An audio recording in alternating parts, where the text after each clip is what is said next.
حضرت امام حنیفہ کے پیروکار میں بریلوی اور دیوبندی، جبکہ دونوں میں فرق ہے بہت سے معاملات میں، یہ کیوں ہے؟ دیکھو امام حنیفہ کو فالو کا دعویٰ دونوں کرتے ہیں نا، دعویٰ کرتے ہیں نا.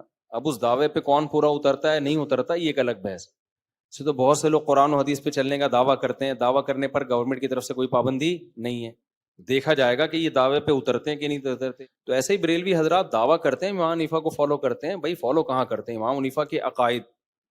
تو امام طحاوی نے لکھے ہیں العقیدۃ الطحاویہ میں، العقیدۃ الطحاویہ میں، جو پوری دنیا میں پڑھائے جاتے ہیں سب نے، کیونکہ وہ قرآن و سنت سے ثابت شدہ عقائد ہیں. تو اس میں تو وہ شرکیہ باتیں کہیں بھی نہیں ہیں جو ایڈ کی گئی ہیں. سب بریلوی نہیں کرتے، جو کرتے ہیں میں ان کی بات کر رہا ہوں. اسی طرح فتوے کی جو مشہور کتابیں ہیں، فتاوی عالمگیریہ، فتاوی شامیہ، اس میں تو کہیں بھی نہیں ہے یہ بدعتوں کا تذکرہ جو بعد میں ہم لوگوں نے بنائی ہیں اپنی طرف سے چیزیں بہت ساری.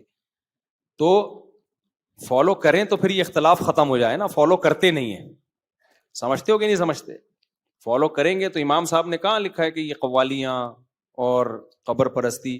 میں نہیں کہہ رہا بھائی سارے بریلوی، بہت سے بریلوی بھی خلاف ہیں ان چیزوں کے، لیکن جو کرتے ہیں اور پھر وہ یہ کہ ہم حنفی ہیں، تو بھائی آپ حنفی نہیں ہو. اگر حنفی ہوتے تو صرف فقہ حنفی میں رفع الیدین اور آمین کا مسئلہ تھوڑی ہے یہ مسئلہ. امام علامہ شامی نے تو قبر پہ جو قرآن پڑھنے کا جو اجارہ ہوتا ہے اس کو ناجائز لکھا ہے. قبر پہ اصالہ ثواب کے لیے نہیں، قرآن پڑھ رہے ہوتے ہیں، اجرت پہ بندے بٹھائے ہوئے ہوتے ہیں، اس کو ناجائز لکھا ہے. اور بہت ساری بدعتوں کو ناجائز لکھا ہے. بلکہ فتاوی شامیہ میں تو یہاں تک لکھا ہوا ہے کہ جو شخص نبی کو حاضر نکاح پڑھائے اور کہے کہ نبی گواہ ہیں اس میں، تو وہ بھی مشرک ہے. سمجھتے ہو کہ نہیں سمجھتے؟ کافر ہے یا مشرک ہے، اس طرح کے الفاظ ہیں، کیونکہ وہ نبی کو حاضر ناظر سمجھ رہا ہے. تو دعویٰ کرنے پر گورنمنٹ کی طرف سے پابندی نہیں ہے. ہم تو یہی کہتے ہیں کہ دیوبندیوں کو بھی، بریلویوں کو بھی، کہ بھئی اگر آپ فقہ حنفی کو فالو کرتے ہو تو پراپر وے میں فالو کرو. اور فقہ حنفی بدعتوں سے سب سے زیادہ دور ہے، یہ ذہن میں رکھو. آج حنفیوں میں بدعتیں بہت ہیں، تو وہ فقہ حنفی کی وجہ سے نہیں ہے، وہ اپنی طرف سے ایڈیشن ہے.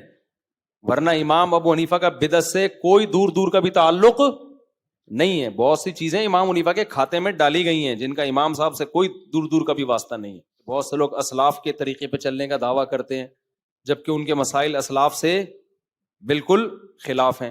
اسلاف میں کوئی 3 طلاقوں کو ایک نہیں کہتا تھا. اسلاف میں نہیں ملتا ہمیں کہ عورتیں مردوں کی طرح نماز پڑھتی تھی. اسلاف میں کسی ایک سے بھی ثابت نہیں ہے کہ 8 رکعت تراویح پڑھی انہوں نے. صحیح ہے نا؟ وہ تو رمضان میں زیادہ ہی نمازیں پڑھا کرتے تھے. تو باقی یہ ہے کہ اور کیا مسئلہ تھا؟ اسلاف میں عورتیں صفا مروہ میں چلتی تھیں، دوڑتی نہیں تھیں، لیکن بعض سلفی عالم کا فتویٰ ہے کہ عورتیں صفا مروہ میں دوڑیں گی. تو اسلاف کہنے پر گورنمنٹ کی طرف سے کوئی پابندی نہیں ہے. ٹھیک ہے نا؟